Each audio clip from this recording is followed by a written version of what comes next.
Welcome to For the Health of It. I'm your host, Corian K. Paget, and this is your number one source for all things sports, health, and fitness related. Oh, hold on, Coach. What does For the Health of It stand for? Good question, Austin. The four and For the Health of It stands for our four principles, which are mindset, movement, nutrition, and recovery. Okay, cool. Let's do it for the health of it then. Awesome. Okay.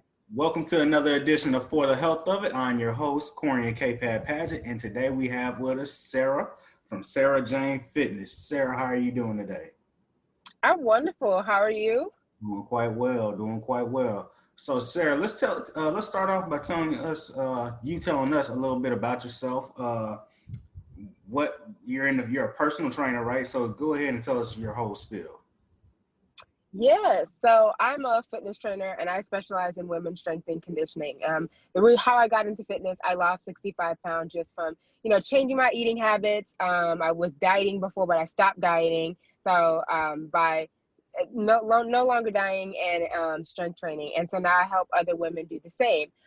Basically, when I first started, I was in, corporate America, just like most career women, doing really well.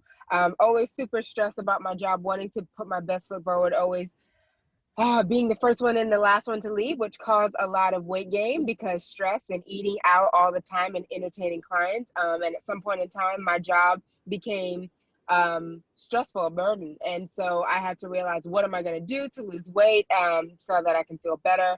So I started off by dieting. And I will say this, in the beginning, it did work. Obviously, I'm not here to say diets don't work. I'm here to say that they're not long term, because the whole time the first 3 months, I lost 30 pounds. Though, most people would be excited about that, I was still miserable. Like, I was drastically cut calories in half for no reason, just to say that I did so that I can get my health in shape. But it wasn't until that I met some coaches within the strength training arena who taught me, he was like, you're going to stop dieting and you're just going to eat like a normal person, and you're going to work out a couple times a week. You're going to drink water, you're going to go to sleep, and you'll be fine. And literally, like, I was better than fine. My confidence went from like 4 to like 50, And so now strength training is like a way of life for me, in addition to other forms of training. And it's what I help women do, especially, older women in corporate America, because it's like, who has the time to be in your corner? I don't have the time to do this. I'm running a business. I'm running family. I'm doing all these things, but I'm not taking care of myself. And so I make it my business. I make it my ministry to cater to those women. Okay, good deal. You said you were in corporate America. So, what exactly were you doing in corporate America? So I was a sales manager. I worked in the wine industry. So I did a lot of entertaining guests and clients through wine. That was my job. So it's a normal day when you pouring a glass of Merlot at 2 o'clock in the afternoon. But though it had its ups and downs, it was more so very stressful because there was a lot of sales involved and in a male dominated industry. Okay. Now I'm kind of interested. So, how did you get into that? Oh goodness. So my background, my marketing background, is in marketing. And so when my senior year in college, one of the distributors I used to work for, one of the manufacturers, excuse me, came. They were recruited at my school, a big, well-known brand, but we'll keep their name out of this for advertising purposes. Recruited me. I was in their management trainee program. They was looking for people who had, who was bubbly and loud, but really more so that they could train to be a salesperson. And so I had the bubbly and loudness part, and they wanted to train me to start being in their management program. So it was more so college recruiting. Okay, all right, makes sense. My next question is, how long have you been on this fitness journey?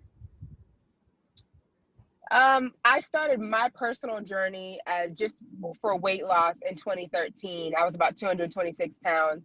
It took me about a year or so, year and a half to like really lose the weight and keep it off. And then I started like becoming a strength training coach shortly after, around end of 2014 going into 2015. So almost about 5 years now. Okay, that's cool. That's real cool. Okay. All right. So let's talk about your athletic background. Did you ever like play any sports or anything like that? I didn't, and I'm 5'11", and I get that question all the time. Like, did you play basketball? Did you play volleyball? Here's the thing: as a taller girl, as a taller woman, I did want to. I was always, in school. I was always president of this or some type of club or whatnot. So I didn't really put myself into sports. And again, my parents didn't push me into it. I will say that when I started strength training, when I started CrossFit, I did enter the competitive arena. Not just as a coach, but as an athlete. And so a lot of my strength training or athleticism does come from competing in strength and CrossFit competitions. Okay, so you have competed in CrossFit competitions like the regional and whatnot? Yeah, the open, yes, the open, and of course local competitions, throughout the city and throughout the state. That's pretty cool. We're gonna come back to that in a little bit. So you said you lost 65 pounds and it took you about a year to get to really where you wanted to and try to keep it off. When did you know you wanted to help other women get to where you can? Once I started, it was the second half. So the first 3 months, I lost the 30 pounds. I guess within the next 6 to 9 months, that 35 pounds of being in a community of coaches and other athletes really pushing themselves, I would get done with my workout like lightning fast. And instead of just going home, I would just stay and encourage people. And so from there, my coaches were like grooming me, saying like, you do this naturally. You just want to, help and encourage people with us. And I was like, yeah, sure. And so I didn't even know I was coaching then. I was just doing it. Right. And I think that's when it clicked to me that I like doing this. And I was doing it just after a workout rather than doing my own job. And so it clicked around the end of the first year for me that this was going to be something I needed to pursue. Okay. And do you still work in corporate America, or are you 100% a coach now? I don't. I do have some partnerships and stuff like that. But as far as the corporate side, I no longer work in corporate America. Nice. That's what's up. That is what's up. So do you own your own company or? Yeah. So I own a full training business. So prior to COVID, I was doing more so just personal training, one-on-one training. Just like everything else, everyone else in this world, that completely changed for me, changed the game. I will say there's been so many blessings within this pandemic, not obviously from a personal level, not globally. It forced me to really get out my comfort zone and, start taking my business online and training women online and, virtual training and online training, investing in business coaches. And so because of this pandemic, I was able to launch a very successful, online training business. And that's what's up. That is what's up. And you said your clientele are typically older women, not geriatric older, but mature women, and they're more in corporate America. Yeah, either if not corporate America, they're nurses, they're doctors, they're teachers, they're working women. They usually have a family and husband and kids and stuff like that. Okay, sounds good.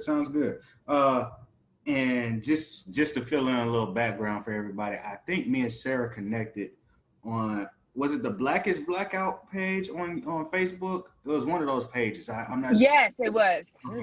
And I always see people post things on there, and I never see anybody reply to anybody on there. So I was like, man, you know what?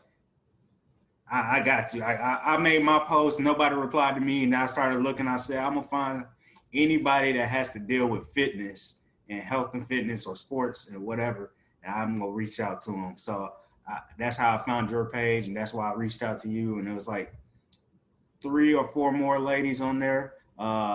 So far, I think I had, if it was 4, 3 of them reached back, you being one of them. So I appreciate you for reaching back out and handling that for me. Well, I appreciate you for reaching out. I know that page that I think it was like around Black Friday-ish, everyone's, of course, putting their business out there as they should. And so it was very busy at that time. So even that you were able to say, I'm going to connect with somebody is huge in and of itself. So I thank you for having the mindset to say, like, I want to connect with someone as well. Good. Thank you so much. So let's talk about the 5 components of physical fitness. And before we talk about that, let me get because I want to pull them all up and make sure I don't misquote myself. I sound horrible saying this. The 5 components of physical fitness are muscular strength, muscular endurance, cardiovascular endurance, flexibility, and body composition.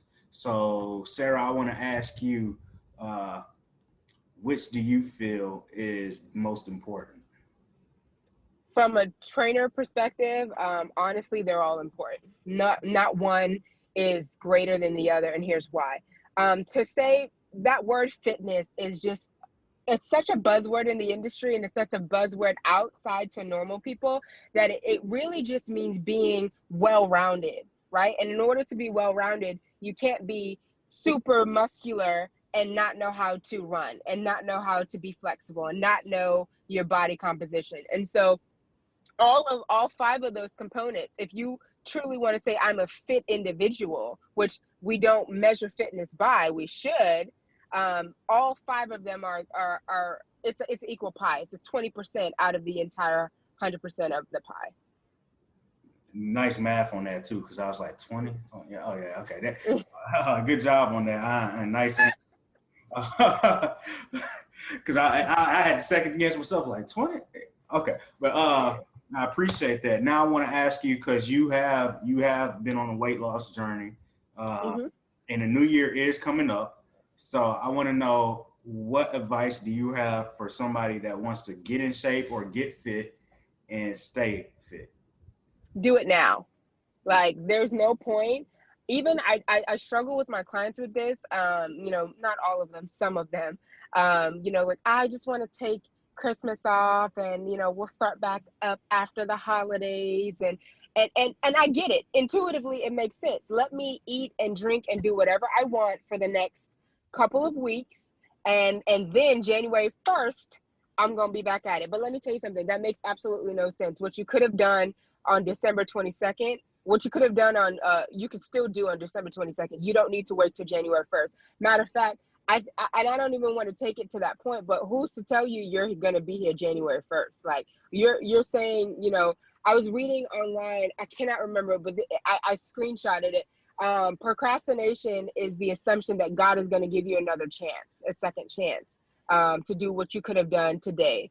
And ever since I read that, I'm like, yes, like, there's no reason why you should put off what you want to do today, January 1st or January 2nd or whatever.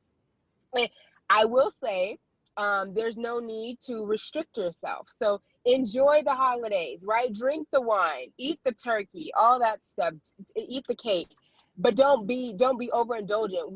When people say, I want to do a New Year's resolution, or I want to wait until the New Year's, what they're saying is, I'm not ready to face the idea of being better.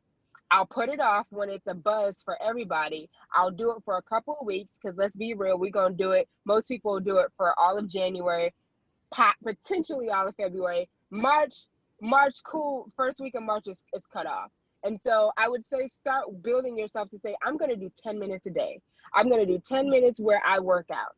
I'm going to eat 3 meals today. And one of those meals is going to be extremely good for me. It's going to be nutritious. It's going to have, protein and good fats and good carbs. And I'm going to drink 2 bottles of water. Now, for someone who's never drank any bottle of water, that's huge.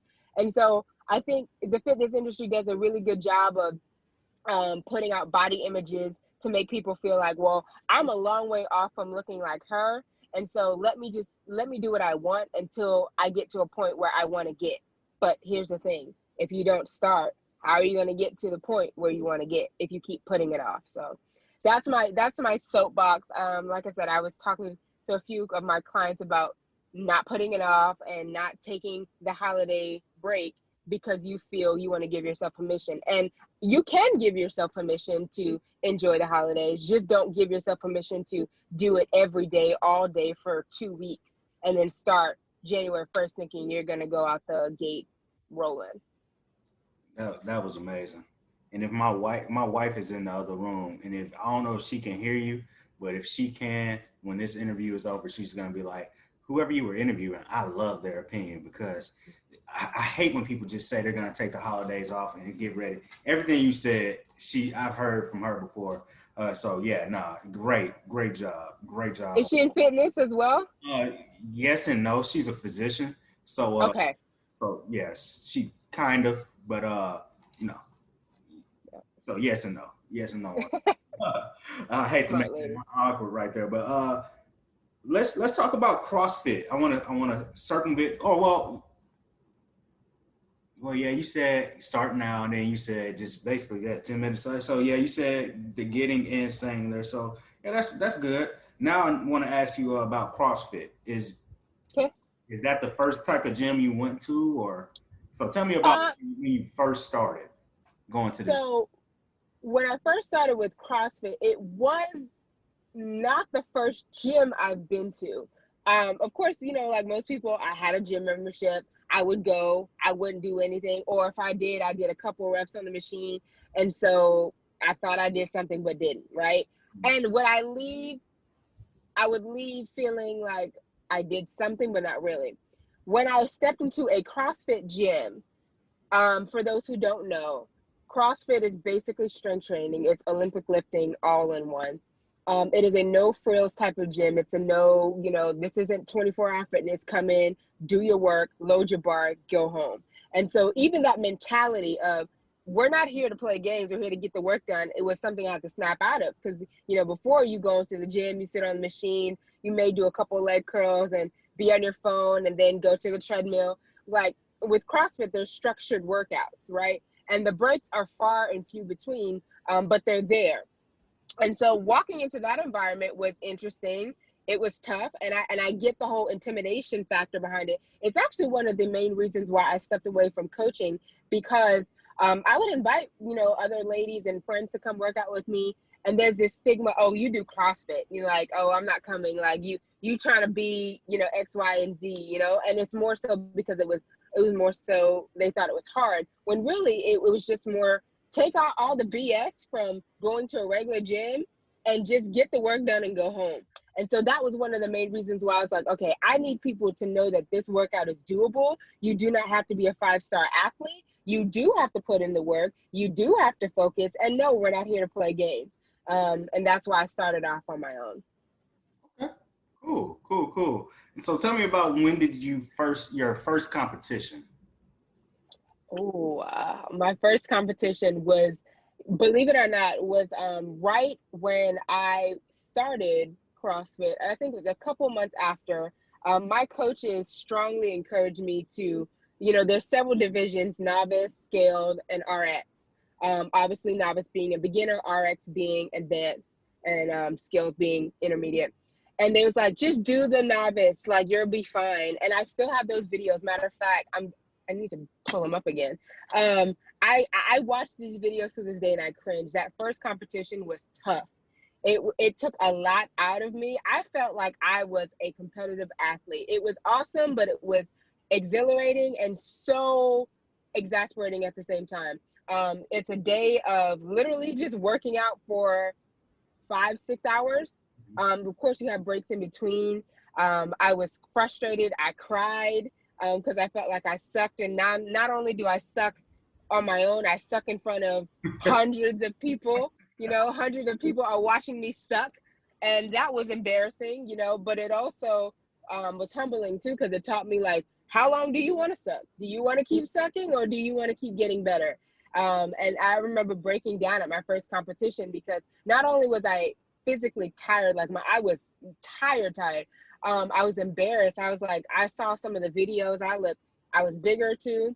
And my coaches was like, you did great. Like, how many people can say they just started CrossFit a couple months ago and they're doing their first competition? Like, that in and of itself is unheard of. And so they gave me the pep talk I want. There's like, what you're feeling right now is insecure, and what you're feeling is stress. And the only way to get over this is to keep doing this. And so I took a couple of days off because I was tired. I never worked out like that. And literally after those couple of days, I went back to the gym, started working even harder, because I was like, next time I want to go to a competition, I don't want to suck as much. So. Nice. So when was the last time you competed? That's a great question. Well, this is 2020. Last time I competed was 2016, 2015, 2016. I can't remember. It's between one of those years. Okay, cool. You ever thought about doing like strong women competitions or anything like that?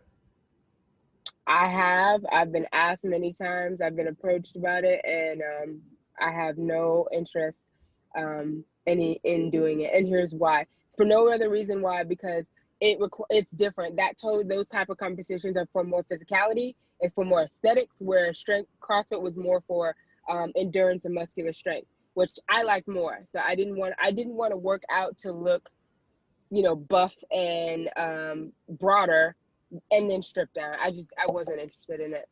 Okay, all right. Only reason I asked, I had crazy enough, I had a 2018 World's Strongest Woman on, and she started off in CrossFit, and she was like, I sucked at it, and she was like, my coaches were saying, but you are like just stupid strong. Like it doesn't make any sense how strong you are. So how about trying this? And then she tried it, and needless to say, like she was successful at it. So that's the only reason I asked. One of my good friends who I did CrossFit with, and I was thinking of bodybuilding, sorry. That's why I didn't want to do bodybuilding. She's actually the exact same way. She wasn't that great at CrossFit as well, but she did strong woman, and that she turned it was night and day. Like she loves it because it's for more power. And where CrossFit is for more endurance. And so I like the endurance side, and she rocked at the power side. So I have a friend like that. Okay. So she can get on too if she wants. Huh? You can get on the podcast too if she wants. Absolutely. Definitely.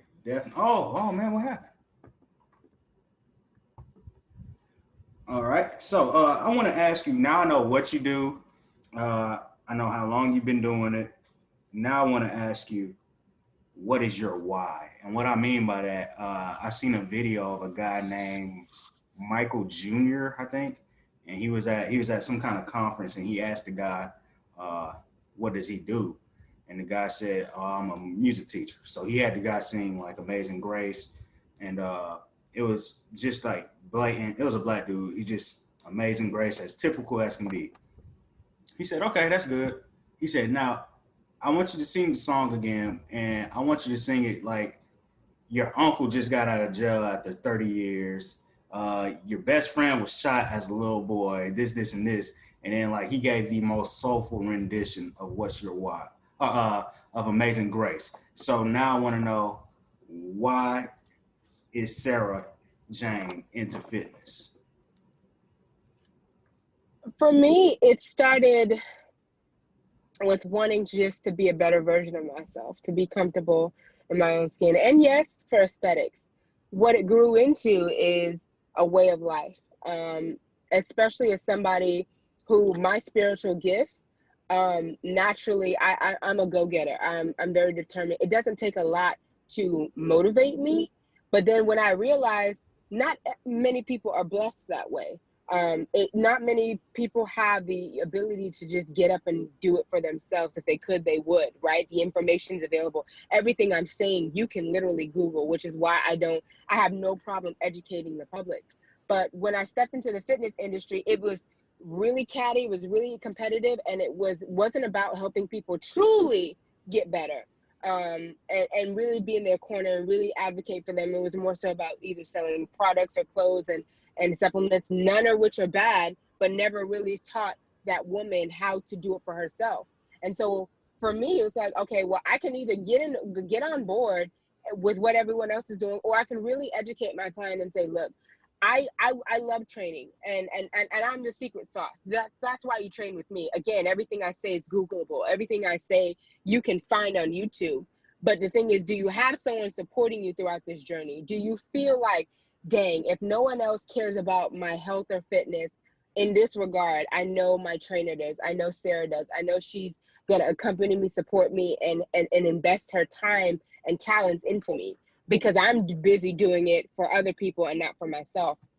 And so when I realized that the majority of my clientele are women who, even after our workouts, we sit and chat, they just want to feel heard. want to feel supported, and that's not hard, you know. And that's something I naturally do. I often thought of it as encouraging people through my story as something I overlooked. It was like no big deal until I started really spiritually looking into the Bible, that even being an encourager is a spiritual gift. Not many people have the ability to, you know, go through their own crap and then tell people, okay, I went through it, but I'm good. I'm going to help you get through it. And I'm going to stick with you until you get it, until you feel comfortable that I can do it on my own and I don't want nothing else. So that's why. That was beautiful. That was beautiful. All right. So we're running short on time, but before I get you out of here, I want to get you to drop your whatever social media handles you may have, and plug whatever you want to plug. Absolutely. So my Instagram, which I'm most active on, at I am Sarah Jane. I am the word am, and of course my name Sarah, Sarah, Jane, Jane. Right now, I've been telling my clients, and I've been telling social media, if you follow me there, we need to start working towards January goals now. We're not going to wait till December 31st. We're not going to wait till January 1st. We could start working right now. And so my program, Build to Breakthrough, is an 8-week program where I'm literally working mom, coaching moms through doing the exact same thing. We're talking about nutrition, we're talking about eating, we're talking about sleeping, managing stress, all those things that I know you deal with because I dealt with it. We're going to deal with it now, even during Christmas. I got you with support. So I have an application. You can apply. It's open. The program starts January 5th, but we start as an individual. Me starting as your coach, I start now. And so that is available. You can apply on my Instagram page. There's a link that says apply now, and Corey, and if you want, I can provide you with that as well. But yeah, online training, virtual training, whatever type of training. Obviously, if you're in Texas, that'd be personal training, but more so the online aspect of doing it today, because I'm in your corner now. Great, good news. All right, so this has been another episode of For the Health of It. I'm your host, Corian K. Padgett. And I just want to say a very special thank you to Sarah Jane. Thank you so much. Thank you, Corey. I really appreciate it. Yes, indeed.